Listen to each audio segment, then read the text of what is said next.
Bien, continuamos entonces. Vimos, ¿no?, un poco la personalidad de Rosas y su primer y su segundo gobierno. Vamos ahora a ver la batalla de Caseros. Está claro que una personalidad como la de Rosas, que había adoptado una postura tan singular, tan fuerte respecto de potencias extranjeras como Francia e Inglaterra, dos grandes potencias del momento, era un peligro para el capitalismo internacional, ¿no? Era una humillación para estos grandes países que alguien, ¿no?, de un país insignificante que ni siquiera tiene gobierno nacional se le haya plantado y no haya permitido el ingreso de sus tropas. Por lo tanto, Rosas se convertía además en un líder en América. Rosas era reconocido en aquel momento, los pueblos americanos aplaudieron la acción de Rosas y le llamaban en los periódicos de América, estoy hablando de periódicos de Colombia, de Perú, de Chile, ¿no?, de Venezuela, le llamaban el grande americano, para que marcando, ¿no es cierto?, la figura sobresaliente, la figura política sobresaliente de Rosas. Por lo tanto, Rosas se convertía en un peligro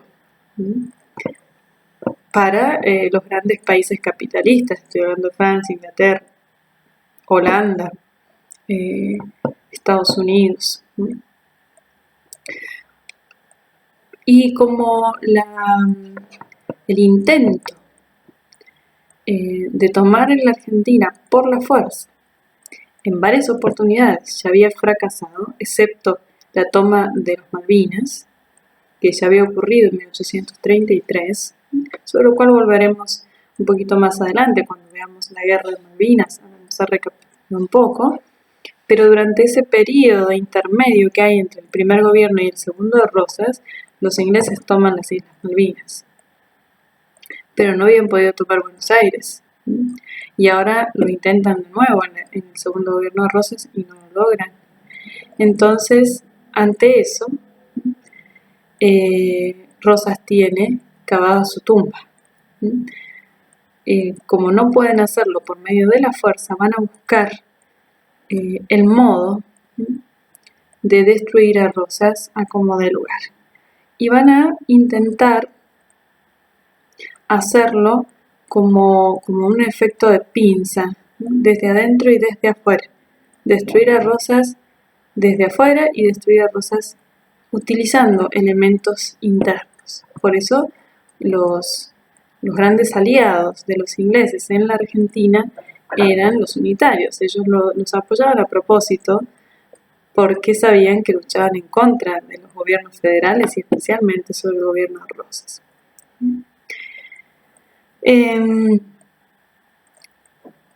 Bien, entonces, evidentemente el punto clave en cuanto a generar un ataque exterior contra Rosas eran las relaciones con Brasil.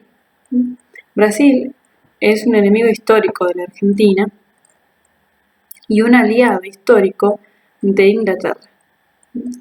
Por eso, lo que va a hacer Inglaterra es instigar a Brasil para que intente de alguna manera recuperar territorios que ellos consideraban suyos, como por ejemplo la banda oriental, y a generar incluso sospechas y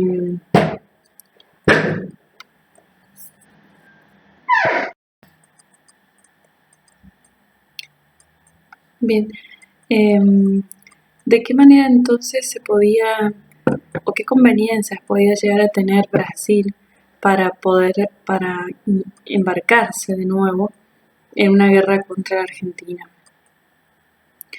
La situación de Brasil es una situación muy complicada, ¿no? El emperador de Brasil, Pedro, estaba en una situación social muy difícil. En cualquier momento podía estallar una revolución en contra del emperador. El pueblo brasileño vivía en una continua explotación, ¿no? Y admiraba de alguna manera al gobierno de Rosas y admiraba mucho el ejército argentino. Por otro lado, Rosas crecía cada vez más, entonces eso molestaba al Brasil, ¿no? Y hacía que Brasil pasara de alguna manera a segundo plano, ¿no? Convirtiéndose la Argentina en una potencia, ¿no? Lo mismo va a pasar con Paraguay. Paraguay está en un mismo proceso de crecimiento y lo que se va a hacer con la Argentina ahora lo va a hacer después, lo van a hacer de nuevo la triple alianza que se llama Argentina de Mitre con el Brasil y con los unitarios uruguayos contra Paraguay, ¿no? Para derrocar a Francisco Solano López, que va a ser es el presidente de Paraguay en ese momento. Estamos hablando ya por 1860 y algo, ¿no? De tal manera entonces que ciertamente no van a permitir que la Argentina remonte demasiado vuelo. Por otro lado, también ustedes saben que la zona sur de Brasil, esa región que se llama Río Grande, ¿sí? Río Grande do Sul, le dicen ellos, ¿no? Río Grande del Sur. Río Grande es una región que prácticamente siempre quiso pertenecer a la Argentina. De hecho, culturalmente somos muy parecidos, ¿no? Ellos tienen gente de zona de campo. Cuando ustedes vayan a Brasil y pasen por Río Grande, van a ver lo que les estoy diciendo. Culturalmente son muy semejantes, tienen muchas tradiciones comunes. Ellos tienen también como un personaje, digamos, tradicional al gaucho, tienen las vestimentas muy semejantes a las nuestras, toman mate, bueno, y siempre quisieron pertenecer a la Argentina porque hay como una simbiosis cultural. De ahí que Río Grande en muchos momentos estuvo a punto de separarse del resto de Brasil. En este momento, los deseos de independencia de Río Grande respecto de Brasil estaban en un fervor, ¿no? Y por lo tanto era peligroso, ¿no? Que Río Grande acudiera a Rosas pidiendo ayuda para lograr la separación. De hecho ya lo habían hecho, ¿no? Rosas no quiere meterse en ese brete porque teníamos muchos problemas internacionales, entonces no les manda la ayuda, pero ya habían pedido ayuda, o sea, es un temor fundado.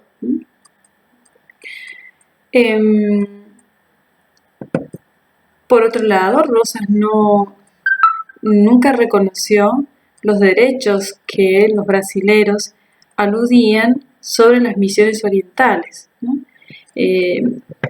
Hay Misiones, la provincia de Misiones que nosotros hoy conocemos, no tenía la forma que tiene ahora. Abarcaba un poco más y esa zona se llamaban las Misiones Orientales, que abarcaban, ¿no es cierto?, la parte más oriental, es decir, más hacia el este. Y por lo tanto Misiones no era tan redondeadita, tenía toda una parte más hacia el oriente. Esa parte se llamaban las Misiones Orientales. Y ese territorio era argentino. Los brasileros la habían tomado a la fuerza. Y bueno, aludiendo, ¿no es cierto?, a aquellos tratados antiguos en la época de Carlos III, ¿no?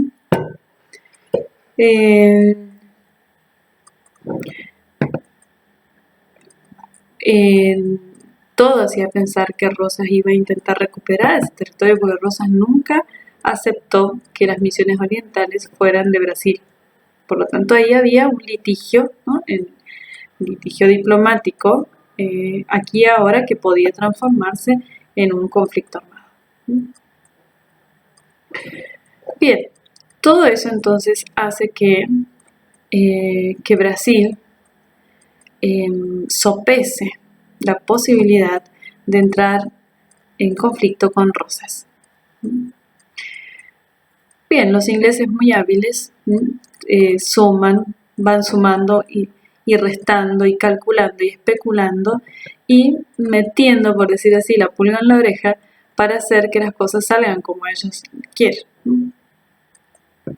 Hay un personaje muy importante en Brasil que es el Barón de Mauá, así se llama, que por supuesto, como todos los brasileros, es de Souza, de apellido, son todos de Souza.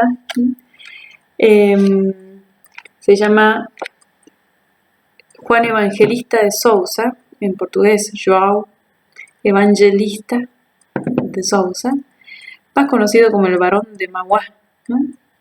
Este hombre, un hombre muy adinerado, un hombre que manejaba prácticamente la economía de Brasil, que poseía, ¿no?, una enorme cantidad de propiedades en Brasil, un hombre poderosísimo, es el que va a aportar el dinero para que se lleve a cabo la guerra contra la Argentina.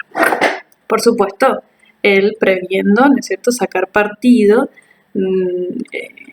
económicamente de esa guerra, evidentemente, ¿no? Pero es el que presta, por decir así, los servicios, ¿no?, en unión con los ingleses para que se realice la guerra, en un momento en el que Brasil está ciertamente en una quiebra económica, ¿no?, y tienen puertas una revolución social, ¿no? Bien, va a poner también en juego el Barón de Mauá al ministro de guerra, ¿no?, don Paulino, que también es de Souza de apellido. Don Paulino, así lo conocemos en la historia, ¿no?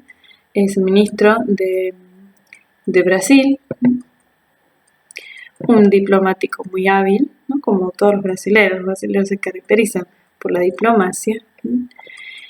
Y también uno de los mejores militares de Brasil, ¿no?, que es Caixas. Caixas es el que se va a hacer cargo del ejército, ¿no?, del imperio brasilero. Bien, con estos tres personajes, ¿no?, encabezando, por decir así, el conflicto, ¿no?, ya tiene Inglaterra la agresión exterior, por decir así, armada. Había que ver, porque era evidente que la Argentina se iba a defender de un ataque exterior, especialmente de Brasil, como siempre lo había hecho, y siempre la Argentina ganó la guerra contra Brasil, ¿no? Por lo tanto, era de prever que aquí también iba a pasar lo mismo. Pero se les ocurre neutralizar eso de alguna manera, sumando fuerzas. Entonces, ¿cuáles son las fuerzas que se van a sumar?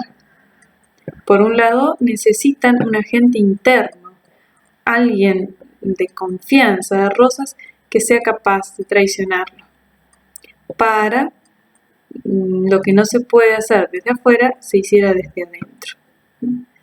Y por otro lado, sumar fuerzas, más fuerzas externas, como por ejemplo, se les van a sumar los unitarios, ¿no?, que son enemigos acérrimos de Rosas, ¿no? Rosas prácticamente los había expulsado a todos del país, ¿no?, y estaban todos amontonados ahí en Montevideo, exiliados.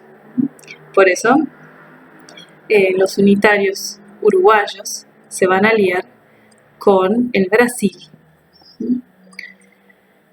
Bien, ¿y qué pasa con el elemento interno? ¿A quién, ¿no?, a quién tentar y de qué manera para que traicione a Rosas?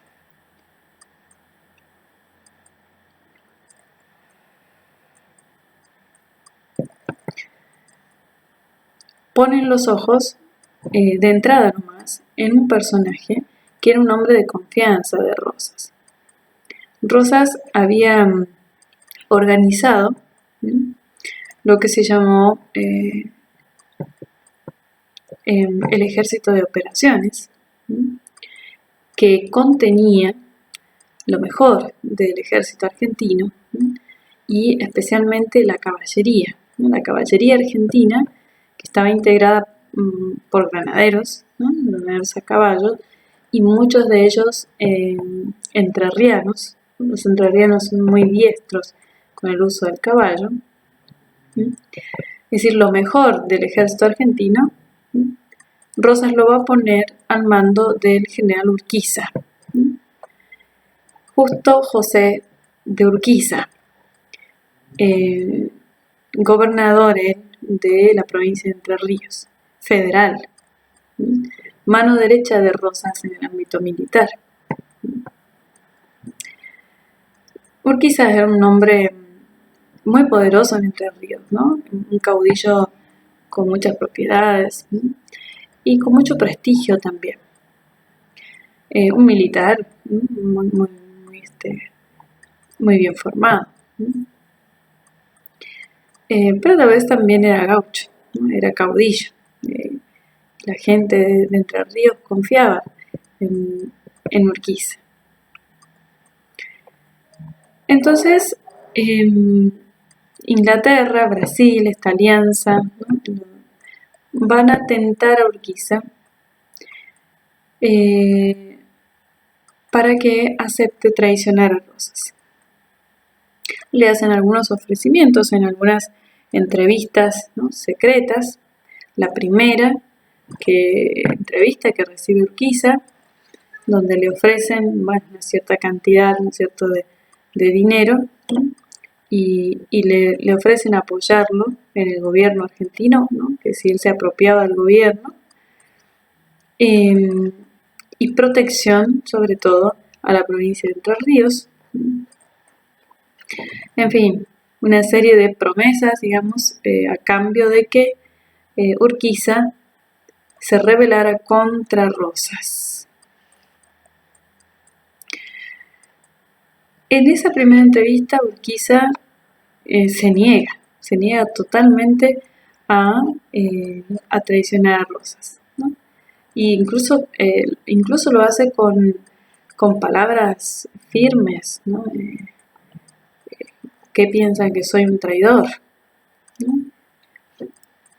Pero en este tiempo, los ingleses van a insistir más adelante, y en este tiempo, entre esta primera entrevista y lo que va a ocurrir el 1 de mayo de 1851, que es el día en que Urquiza se va a rebelar contra Rosas, pasan una serie de cosas que van a ser determinantes para que Urquiza acepte traicionar a Rosas.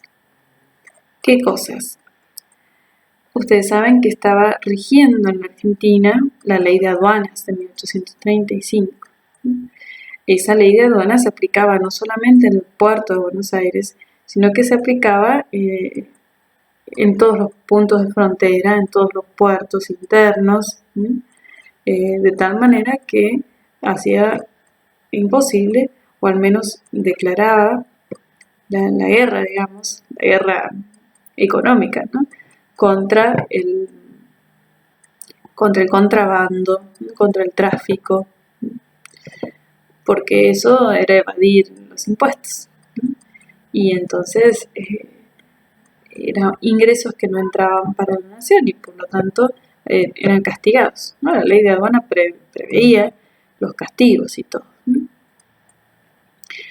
Bien, pero Urquiza es sorprendido por Rosas en tráfico y comercio de contrabando. Claro, la posición de la provincia de Entre Ríos, en una zona limítrofe con Brasil, con Uruguay, es muy propicia. Por lo tanto, Rosas le hace un llamado de atención muy fuerte, muy duro a Urquiza por estas evasiones, ¿no? a la ley de aduanas.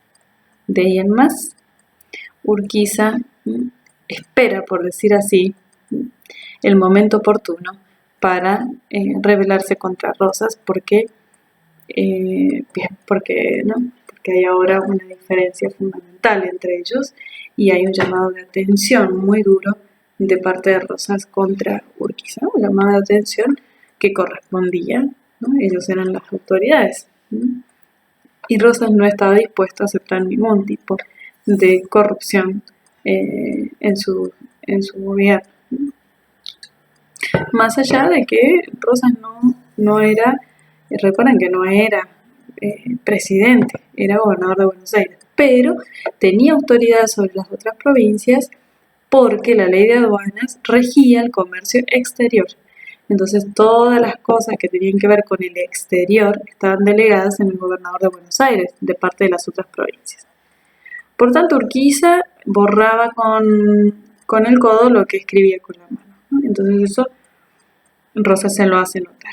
De ahí en más, las relaciones entre Rosas y Urquiza están tensas. Urquiza comienza a tramar cosas contra Rosas, mientras que Rosas, si bien sabe que ha quedado dolido Urquiza, sin embargo no le quita el mando de las tropas.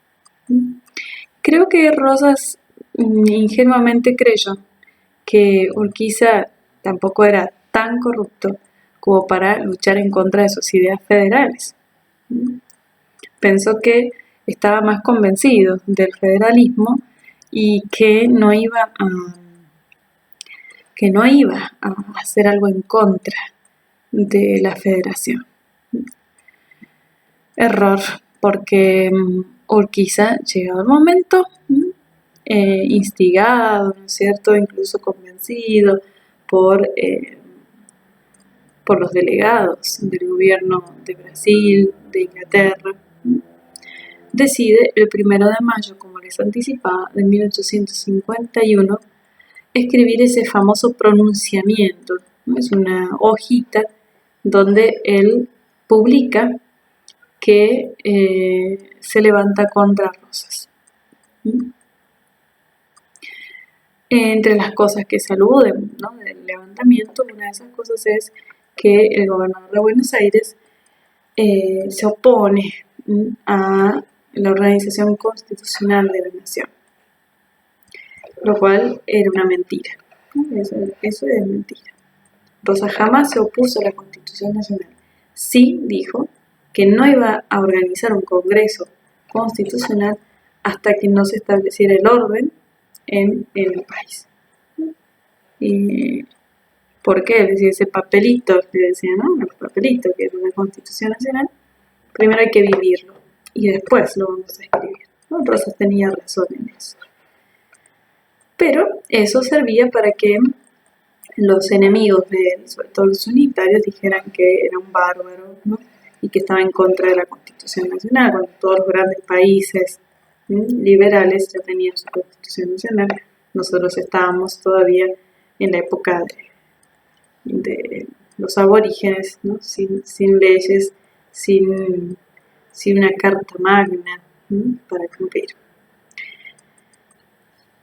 Bien, se pronuncia Urquiza entonces en mayo de 1851 y comienza a partir de ese momento la marcha contra la provincia de Buenos Aires. Urquiza cruza hacia la banda oriental, ayuda a los brasileros y a los unitarios uruguayos a derrocar al gobierno federal que estaba en la banda oriental, el gobierno del general Oribe, muy amigo de Rosas, al cual Rosas le había mandado a Urquiza para que lo ayudara a defenderse contra los brasileños. Al sublevarse Urquiza contra Rosas, la banda oriental queda sin ayuda y entonces cae presa fácilmente de las tropas unidas, digamos, de Brasil, Urquiza y de los unitarios. De ahí en más, entonces, Uruguay queda en manos de los liberales y de Brasil.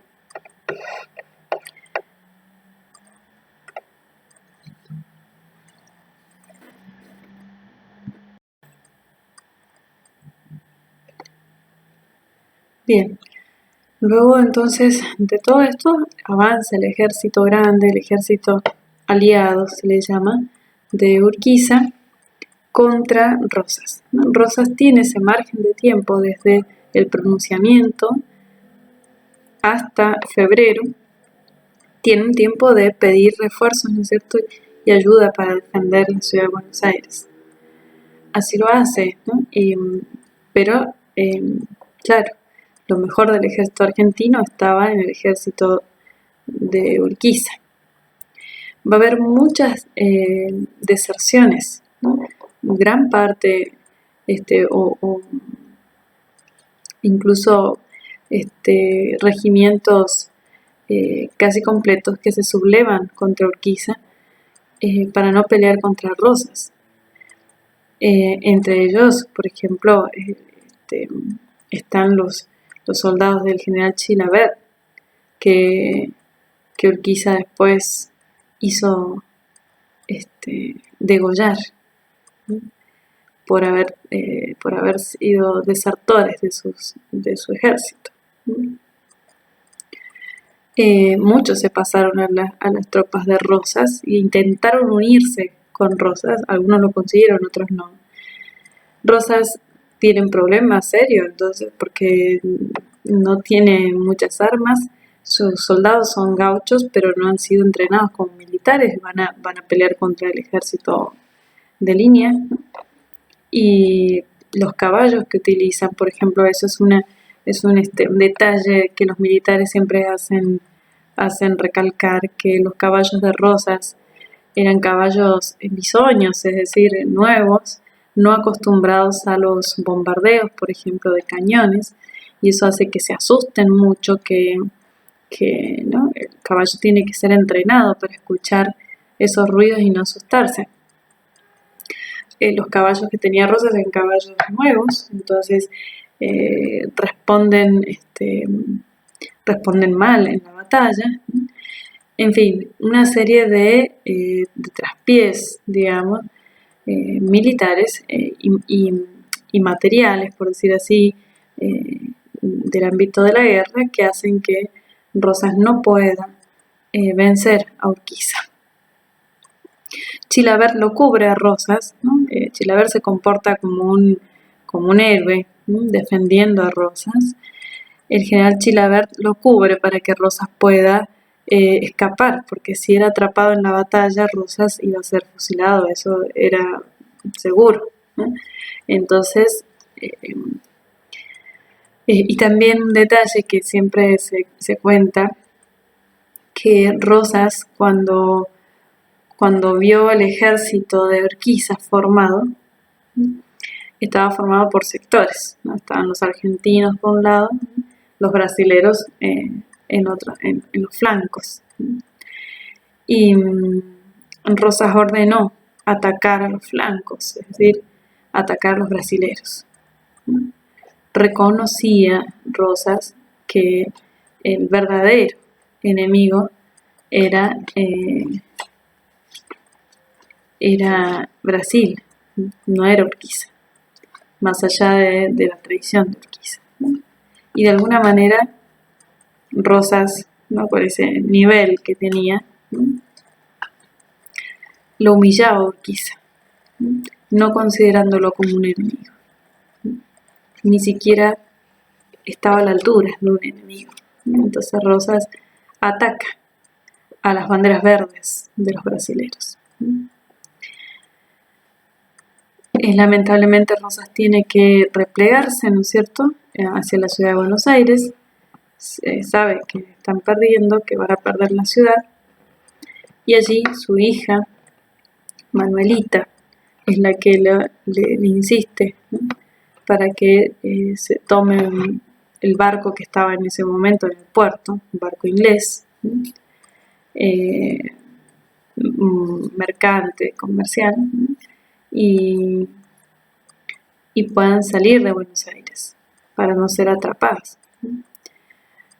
Por eso es que Rosas accede, ¿no?, al pedido de su hija y decide embarcarse en un barco inglés, que a todo esto también es muy cuestionado el tema de que se tomaba un barco inglés y no otro. Bueno, a eso hay que decir que los barcos en el puerto de Buenos Aires eran ingleses, Raramente iba a encontrar un barco que no fuera inglés. La Argentina no tenía flota mercante, así que es como decir hoy en día, te va a tomar un avión para salir del país, te tomas el que sale, ¿no? No hay opciones, ¿no? La cosa era salir, ¿no? Bien, Rosas se autoexilia, ¿no? Porque en realidad es un exilio forzoso, porque él, si se quedaba no le iban a respetar la vida. De hecho, no le respetaron la vida a ningún prisionero, ¿no? Después de la batalla de Caseros, ¿no? La batalla de Caseros se llama así, 3 de febrero de 1852, porque fue en Caseros, ¿no? En esa región de Buenos Aires que se llama Caseros, ¿no? Bien, entonces el héroe de nuestra patria queda, como siempre, ¿no? Exiliado fuera del país, ¿no? Va a morir en Inglaterra sin poder regresar a su patria, ¿no?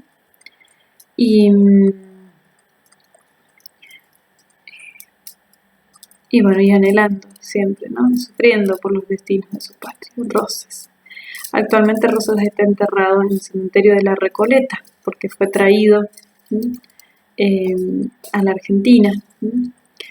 Y ahí se puede, ¿no? Ahí están sus restos, ahí se puede rezar por él, por su alma, y pedir también, pedirle por la patria. Si alguno pasa por la Recoleta, ¿no?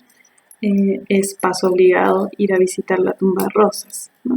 Una tumba muy sencilla, muy sencilla. Debería Rosas tener un lugar más importante, ¿no? Por ser quien es. Pero bueno, ahí está, ¿no? Envuelto su féretro en una bandera celeste y blanca. Bien, ese fue Rosas. Después, años más adelante, después del Casero, ya algunos fueron a visitar a Rosas a Europa, ¿no? Y en Southampton, donde él se estableció al principio, ¿no?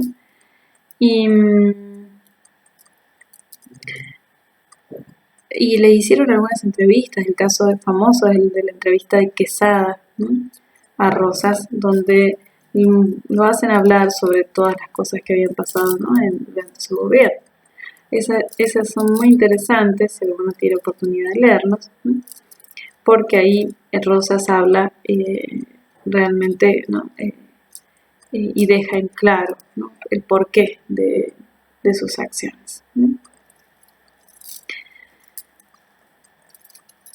Bien, tras la batalla de Caseros se siguen 10 años, ¿no? Desde 1852 hasta 1861, así casi 10 años, una década, en la cual van a suceder una serie de cosas que tienen que ver con, que son de alguna manera consecuencias de la derrota de Rosas, ¿no? Porque comienza ahora sí la época liberal en Argentina. Vamos a ver en los próximos 40 minutos qué es lo que sucede y cómo se llega, por decir así, a que el federalismo pierda el dominio de la nación, ¿sí?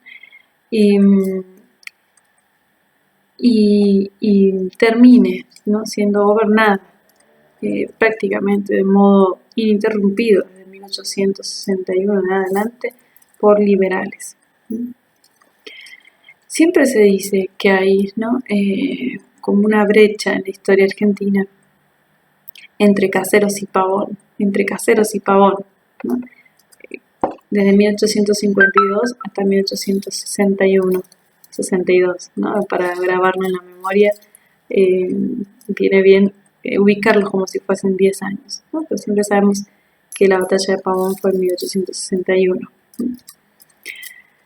Vamos a hablar en los próximos 40 minutos de estos hechos, ¿no? Vamos a dejar esta partecita acá y en los próximos 40 minutos vamos a hablar de Urquiza y de los hechos posteriores a Caseros, ¿no?